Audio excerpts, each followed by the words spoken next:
کے لیے ایک حوالہ پڑھیں گے احبار کی کتاب، اس کا 26 باب اور اس کی 14 سے 16 احبار 26 14 سے 16 تک. احبار 26 باب اس کی 14 سے 16 آیت تک. لیکن اگر تم میری نہ سنو اور ان سب حکموں پر عمل نہ کرو اور میری شریعت کو ترک کرو اور تمہاری روحوں کو میرے فیصلوں سے نفرت ہو اور تم میرے سب حکموں پر عمل نہ کرو بلکہ میرے عہد کو توڑو، تو میں بھی تمہارے ساتھ اس طرح پیش آؤں گا کہ دہشت اور تپدق اور بخار کو تم پر مقرر کر دوں گا جو تمہاری آنکھوں کو چوپٹ کر دیں گے اور تمہاری جان کو گلا ڈالیں گے، اور تمہارا بیج بونا فضول ہوگا کیونکہ تمہارے دشمن اس کی فصل کھائیں گے.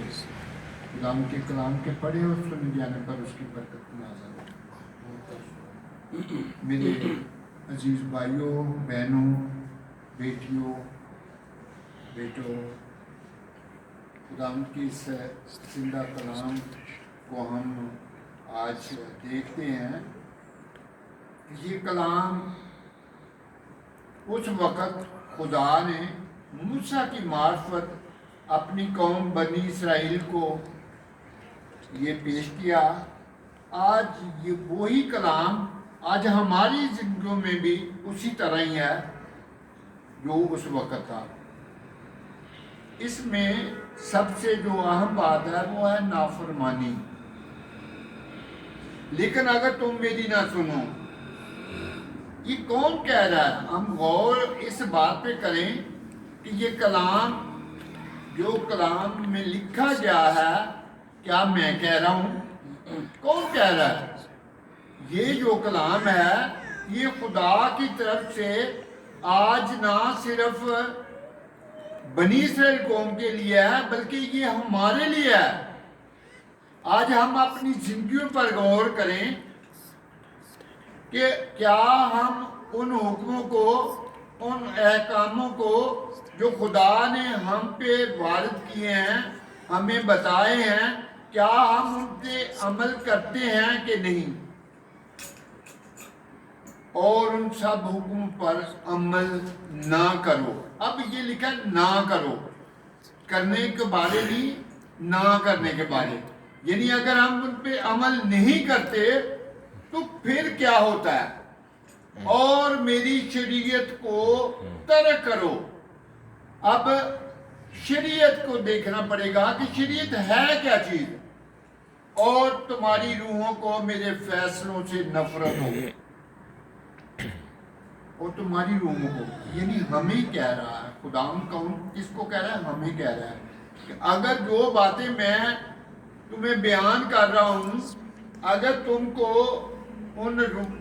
آپ کو ان فیصلوں سے نفرت ہو، میری شریعت کو ترک کرو، تو میں کیا کروں گا؟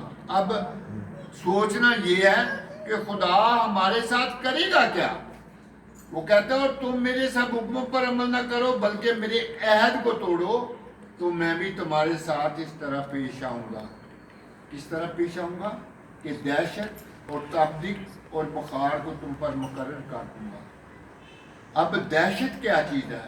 آج ہم غور کرتے ہیں کہ ہم جس ملک میں رہ رہے ہیں ہر وقت ہم پہ دہشت طاری رہتی ہے.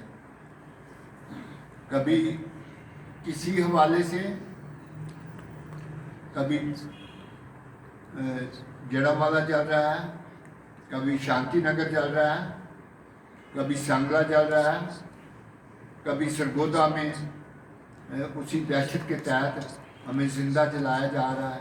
آج پوری دنیا میں، نہ صرف یہاں بلکہ پوری دنیا میں ہم پہ دہشت طاری ہے. اب اس دہشت کو ہم کیسے نکال سکتے ہیں؟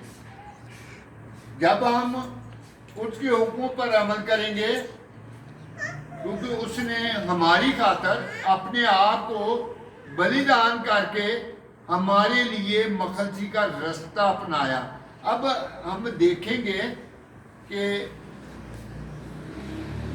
ایک صرف دہشت نہیں ہے بلکہ ہماری ذاتی روحوں پر، ہمارے ذاتی زندگی پر بھی خداوند اثر انداز ہوتا ہے اگر ہم ان حکم پر عمل نہیں کرتے تو تاپتیک اور بخار کو تم پر مقرر کر دوں گا جو تمہاری آنکھوں کو چوپٹ کر دیں گے اور تمہاری جان کو گلا ڈالیں گے۔ اب ہماری صرف جسم کو نہیں بلکہ ہمارے روحوں کو بھی اس سے تکلیف ہوگی، اور تمہارا بیج بونا فضول ہوگا کیونکہ تمہارے دشمن اس کی فصل کھائیں گے۔ اب غور یہ کرنا ہے کہ ہماری فصل ہے کیا چیز۔ اب ہم جتنے بیٹھے ہیں بشمول میرے، ہم ذمہ دار نہیں ہیں۔ فصل بیجی جاتی ہے زمین پہ، ہم ذمہ دار نہیں ہیں۔ ہماری فصل کیا ہے؟ ہماری فصل وہ ہے جو ہم محنت مزدوری کرتے ہیں، جو ہم محنت مزدوری کرتے ہیں اس سے جو ہمیں ملتا ہے وہ ہمارا بیج فصل ہے، وہ ہمارا فصل ہے۔ بیج ہمارا وہ ہے جو ہم کام کرتے ہیں۔ اگر ہم جو کماتے ہیں وہ ہمارا بیج ہے۔ اب خدا کیا کہتا ہے کہ اگر تمہارا بیج بونا فضول ہوگا تمہارے دشمن اس کی فصل کھائیں گے۔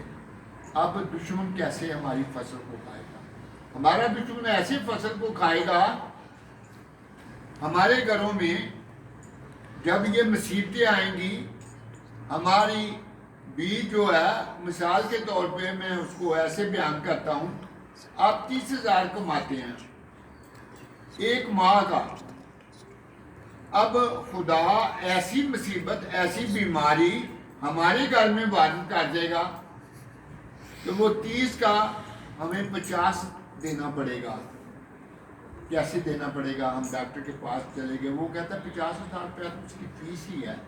ایسی ہمارے گھروں میں مصیبتیں آ جائیں گی، بیماریاں آ جائیں گی، جن کی وجہ سے وہ ہمارا سارا جو بیج ہے، وہ فصل ہے، وہ ختم ہو جائے گی۔ ہم قرض میں چلے جائیں گے، ہم لوگوں سے مانگتے پھریں گے۔ اب تھوڑا سا غور ہم یہ کریں گے کہ شریعت ہے کیا چیز۔ میں اکثر شریعت پہ غور کرتا ہوں کہ ہماری شریعت ہے کیا چیز۔ ہم اکثر تمام جتنے ہیں ہم مسیح گھرانوں میں ہیں، لیکن ہم ان تمام حکموں پر 1% بھی عمل نہیں کرتے۔ جب ہم شریعت پہ عمل نہیں کرتے تو خدا ہمارے لیے یہ ساری آفتیں جو ہیں ہم پہ وارد کرتا ہے۔ اب وہ شریعت ہے کیا چیز؟ اس کے لیے ایک حوالہ پڑھیں گے، خروج 20 باب، اس کی 3 سے 17 آیت تک۔ یہ ہماری مکمل شریعت ہے۔ اگر ہم اس پہ غور کریں اور اس پہ عمل کریں تو ہمارے گھروں میں کوئی چیز، کوئی مصیبت، کوئی پریشانی لاحق نہیں ہو سکتی۔ خروج 20 باب، اس کی 3 سے 17 آیت تک۔ میرے حضور تو غیر معبودوں کو نہ ماننا، تو اپنے لیے کوئی تراشی ہوئی مورت نہ بنانا، نہ کسی چیز کی صورت بنانا جو اوپر آسمان میں یا نیچے زمین پر یا زمین کے نیچے پانی میں ہے، تو ان کے آگے سجدہ نہ کر۔ ساتھ ساتھ پڑھتے جائیں گے اور اس کو دیکھیں گے کہ اس میں ہم کرتے کیا ہیں۔ مثال کے طور پہ میرے حضور تو غیر معبودوں کو نہ ماننا۔ خدا کو سب سے زیادہ جو تکلیف ہے وہ اپنے خلاف کوئی شریک کو برداشت نہیں کرتا۔ خدا نے نہ صرف ہمیں خلق کیا، ہماری تخلیق کی، بلکہ پوری کائنات کا وہ کریٹر ہے۔ اس کے باوجود اصل میں یہ سارے جتنے شریعت ہے یہ بنی اسرائیل قوم کے لیے بتائی،